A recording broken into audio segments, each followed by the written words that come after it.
시간이 이렇게 빠르게 지나서 벌써 6월의 마지막 주일을 맞이하고 있습니다. 오늘도 예배 받으시기를 기뻐하시며 기다리시는 하늘에 계신 하나님 우리 아버지께 마음과 정성을 모아서 신령과 진정으로 이루는 거룩한 예배를 통하여 영광 받으시길 원하며, 또 우리에게는 하늘의 위로와 은사, 회복과 건강, 가정과 생업, 그리고 여러분의 자손과 교회 복으로 함께 하시기를 주님의 이름으로 축복합니다. 아멘. 수술을 받고서 네 번째 주일 강단에 서게 되어지니까 느껴지는 감회가 많이 있습니다.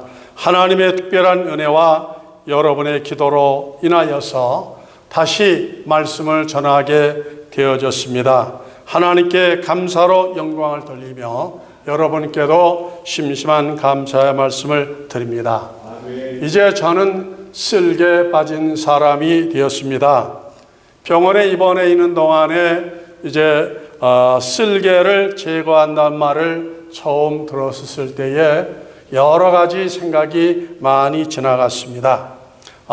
드디어 나는 쓸개 빠진 놈이 되어졌구나. 가끔 그런 말을 들었거든요. 그래서 그 말의 의미가 무엇인지 좀 더 정확히 알고 싶더라고요. 마침 한국 간호원이 들어오셨길래 제가 물어봤습니다. 아니, 쓸개 빠진 놈이라고 왜 그런 말을 하죠? 쓸개 빠진 사람이라고 말하지 않냐고 논자라고 붙여서 말을 하더라고요. 그랬더니 그 간호원이 내가 묻는 질문에 대해서 대답은 하지 않으면서 손으로 입을 가리면서 킥킥 웃고서 그냥 뒷걸음질을 치면서 돌아갔습니다. 여러분은 어떻게 생각합니까? 그때 그런 생각을 했습니다. 이제 내가 쓸개가 없는데 쓸개 빠진 놈으로 살지 말고 쓸개가 없는 사람으로 살아야 되겠다는 생각을 하게 되었습니다. 놈이라는 말은 비하하는 말이죠. 부족하다는 말이죠. 그래서 사람답지 못한 사람으로 사는 것이 아니라 비록 하나님께서 창조해 주셨던 쓸개는 이제 기능이 다해서 제하여 버렸지만은 그래도 하나님께서 인정하시는 사람, 또 여러분도 인정하는 그러한 사람이 되어져야 할 것을 한번 스스로 다짐해 보았습니다. 앞으로 살아가면서 혹시 제가 여러분의 기대에 미치지 못하는 실수라든지 잘못하는 일이 있으면은 여러분들이 크게 이해해 주셔야 됩니다. 왜 그랬을까요? 무엇이었기 때문에 쓸개 빠져서 목사님이 이렇게 실수하시는구나. 여러분 이해해 주시면은 대단히 감사하겠습니다. 오늘부터 디모데 전후서의 말씀에 이어서 디도서의 말씀을 가지고서 은혜 받기를 준비하고 있습니다. 18세기의 주석가들은 디모데 전서와 후서 그리고 오늘 은혜 받기 원하는 이 디도서까지를 합하여서 목회서신으로 분리했습니다. 교회를 위탁받은 디모데와 디도가 목회하는 동안 반드시 알아야 할 직분자로서 사명자로서 그 내용들에서 기록한 말씀입니다. 이 말씀이 오늘을 살아가는 우리에게 중요한 이유가 무엇인가 하니 우리는 하나님을 예배하는 사람으로 부르심을 받은 구원자이기 때문에 우리는 교회를 떠나서는 살 수가 없습니다. 그래서 이 말씀을 이해하지 못하면은 내 신앙도 바로 키울 수가 없고 간직할 수도 없고 또 교회 안에서 많이 교제하는 많은 사람들과 사이에서 참으로 많은 혼돈과 어려움을 가질 수 있기 때문에 그러한 것입니다. 그래서 이 시간은 12절의 말씀을 중심하여서 항상 거짓말장이 그레데 사람이라는 이 말씀을 한번 생각해 보기를 원합니다. 가끔 제가 말씀드리는 것처럼 설교를 준비하면서 제목을 정할 때 여러 번 생각을 거듭할 때가 많이 있습니다. 왜냐하면 제목은 그 설교의 전체적인 내용을 한번 간단하게 표현해 주기 때문이죠. 오늘 이 설교를 준비하면서 제목을 과연 이대로 정하는 것이 옳을까 아닐까도 많이 망설여 보았습니다. 아시는 대로 그레데 사람들이 들으면은 대단히 실망할 그러한 내용이 때문이죠.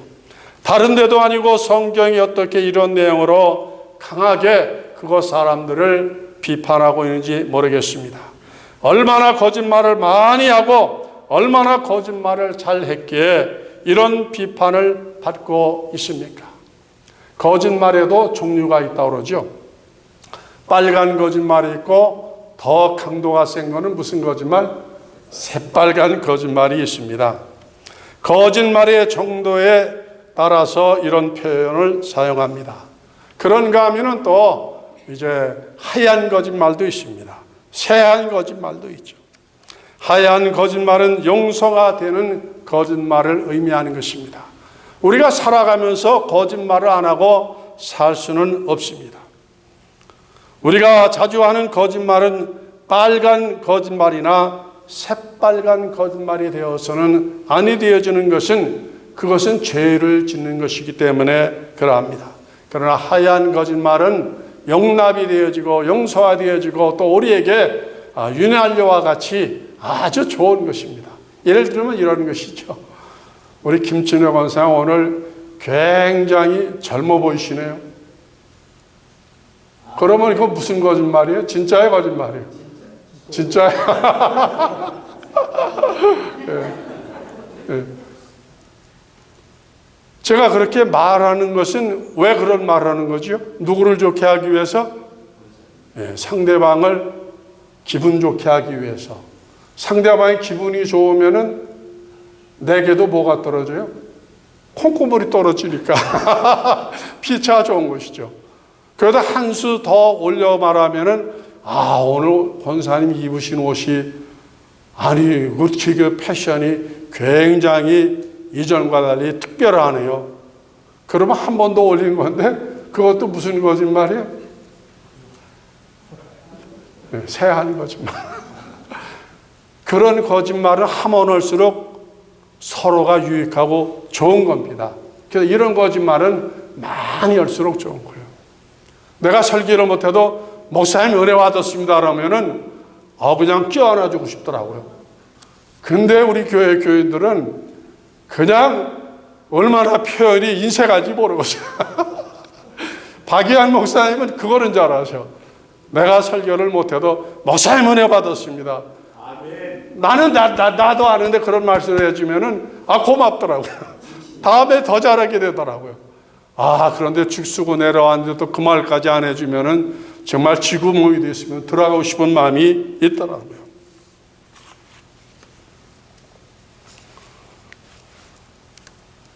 지혜서인 탈무드에서는 용서가 되는 거짓말이 두 가지가 있다 그랬죠.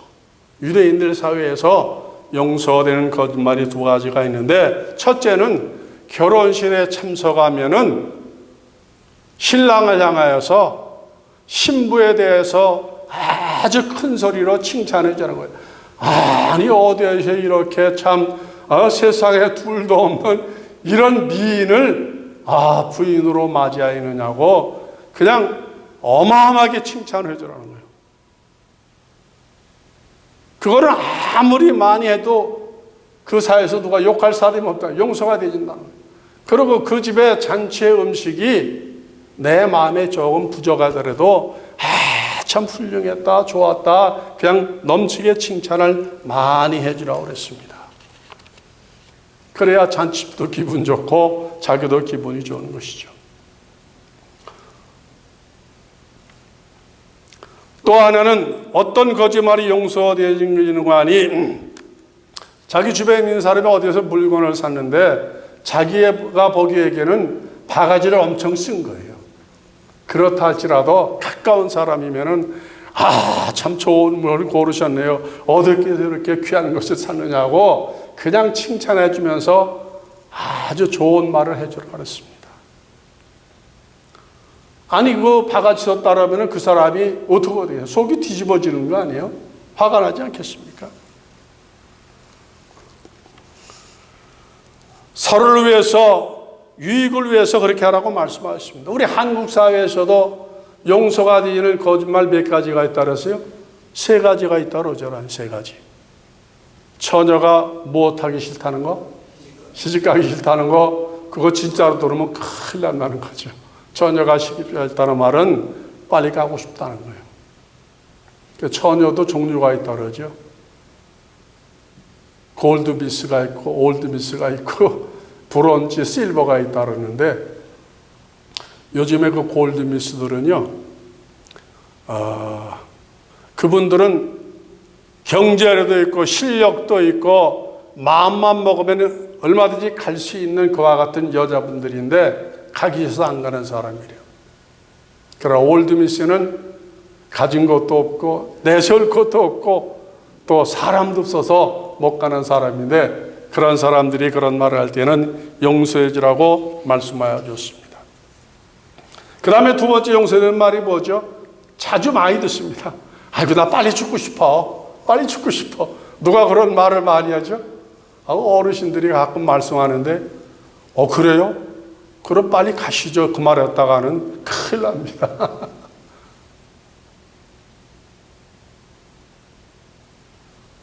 진짜가 아니기 때문에 그런 것이죠. 거짓말은 여러 가지가 있지만은 빨간 거짓말과 새빨간 거짓말을 해서는 안 된다 그랬습니다. 성경이 말하는 그대 사람들이 하는 이 거짓말은 하얀 거짓말이 아니에요. 상대방에게 유익을 주고 도움을 주는 그런 거짓말이 아니라 상처를 주는 아주 나쁜 그런 습관적인 거짓말이기 때문에 그렇습니다. 그래서 사람들이 어느 정도로 거짓말을 하는 거 아니, 이 사람들은 어떻게 거짓말했다 그랬어요? 항상이야, 항상. 입만 열면 거짓말이야. 진리가 없는. 그런데 누가 항상 그래도 사람이 거짓말쟁이라고 말하는 거 아니? 만약 예수님이 그런 말을 했다면은 그래도 사람이 그냥 전부 다 들고 일어날 거예요. 사도 바울이 그런 말을 했다면은 그냥 교회를 향하여 다 들고 일어날 거예요. 그런데 누가 그래도 사람을 향해서 항상 거짓말하는 사람이라고 말하는 거 아니? 그 말을 한 사람은 다행히 그래도 사람이란 말이에요. 그것도 자기네 사람들 중에서 가장 으뜸으로 여기는 선지자, 물론 여기서 말하는 선지자는 복음을 전하는 종이 아니라 그 우상의 종, 이 교도에서도 사람들에게 그 인정을 받는 사람들이 있지 않습니까? 그런 지도자들이 자기 스스로 백성들에 한 말이요, 우리는 항상 거짓말하는 사람이라 이렇게 말하고 있는 것입니다. 거짓이 흉용하는 사회는 행복하지가 않습니다. 문제가 많은 거예요. 평화롭지가 않습니다. 자신만 그러한 것이 아니라 자자손손 모든 사람이 정말로 살아가기가 힘든 것이 거짓이 횡행하는 사회가 아니겠습니까? 그래서는 오래전부터 우상을 섬겼던 것입니다.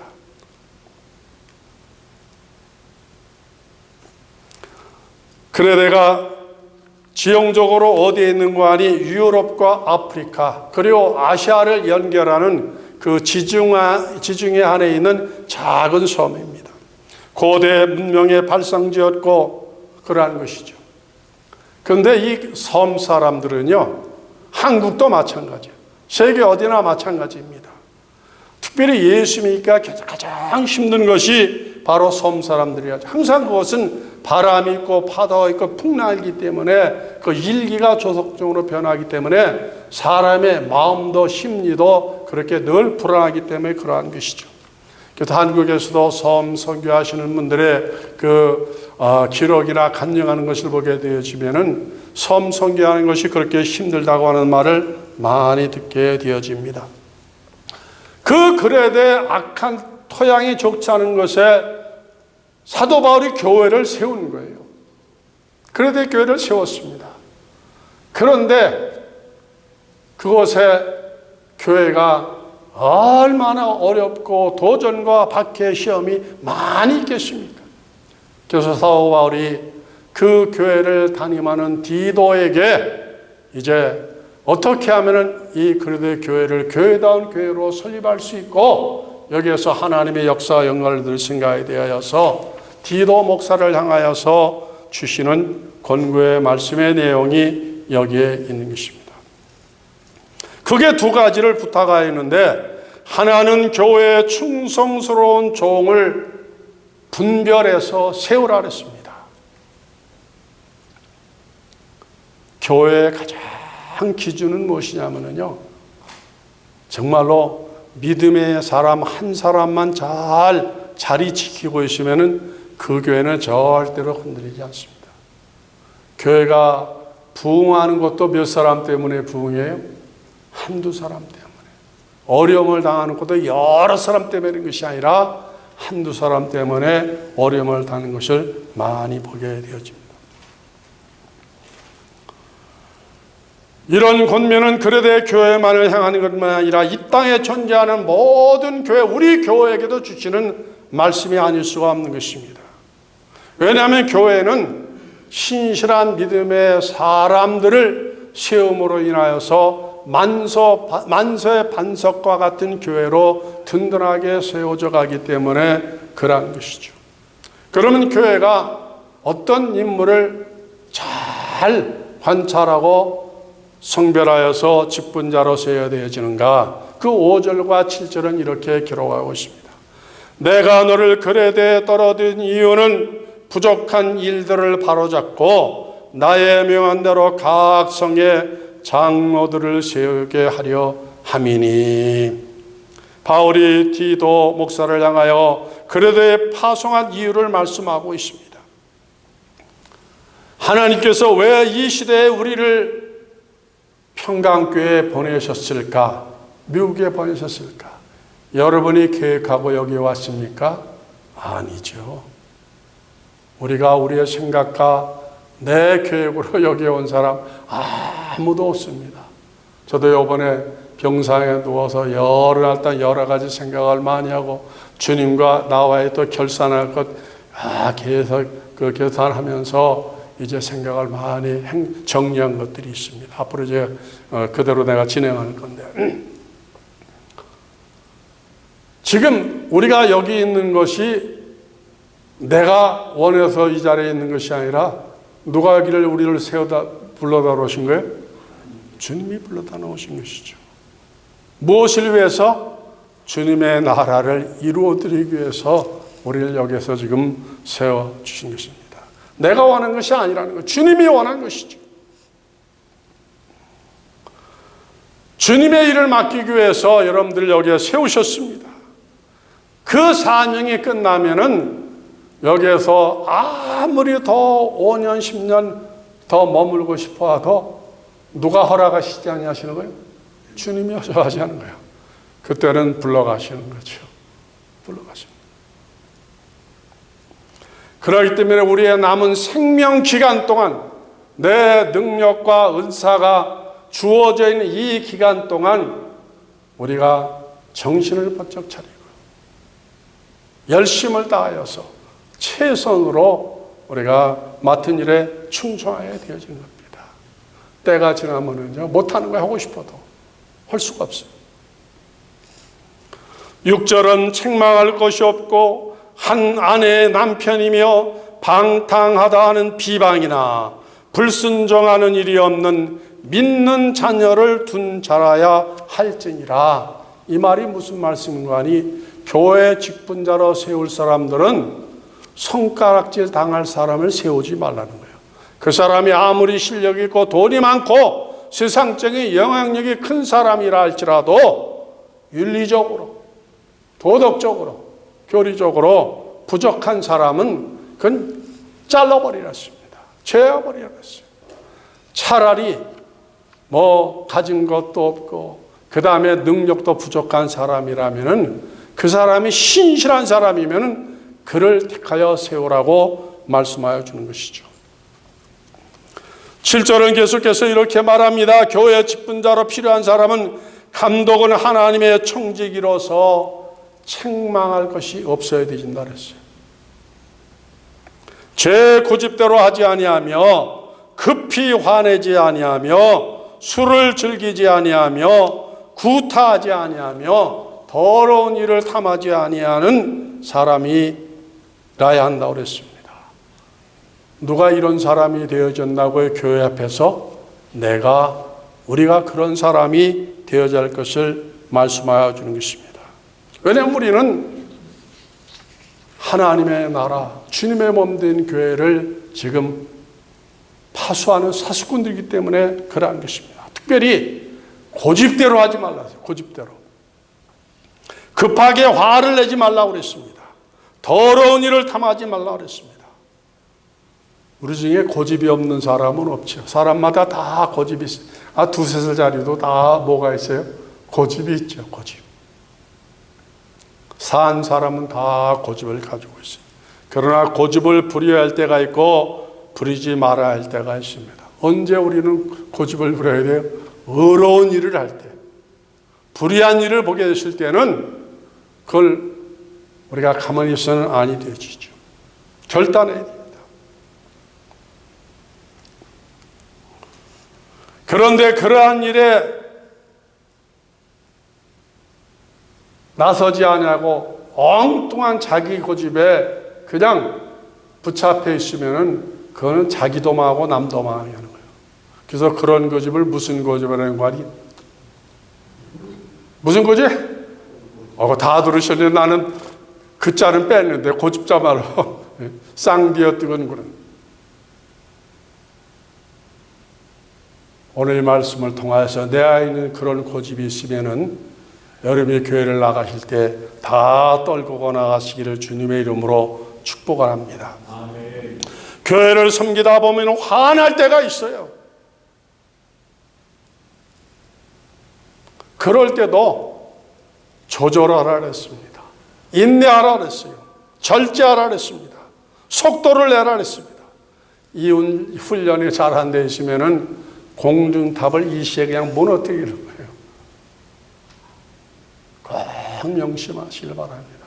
왜 항상 우리 마음이 같을 수가 있겠습니까? 속담에 그런 말이 있죠. 대로 주고 뭘 받는다고? 똑같은 거예요. 우리가 아까도 말했지만 하얀 거짓말을 많이 해주면은 내게도 훈풍이 돌아오는 거예요. 그러나 다른 말을 많이 하면은 그게 눈덩이처럼 불어가지고 그냥 내 뒤통수를 치면 까부러치워버리고 마는 것입니다. 교회 안의 어려움도 다른 문제로 그런 것이 아니라 이 작은 불씨 하나 때문에 그렇게 어려움을 당하는 이유가 우리가 있는 것을 주변에서 왕왕히 보지 않습니까? 그럴 때 가장 피해를 당하는 것은 교회가 피해를 당하는 겁니다. 주님이 피해를 입으시는 거예요.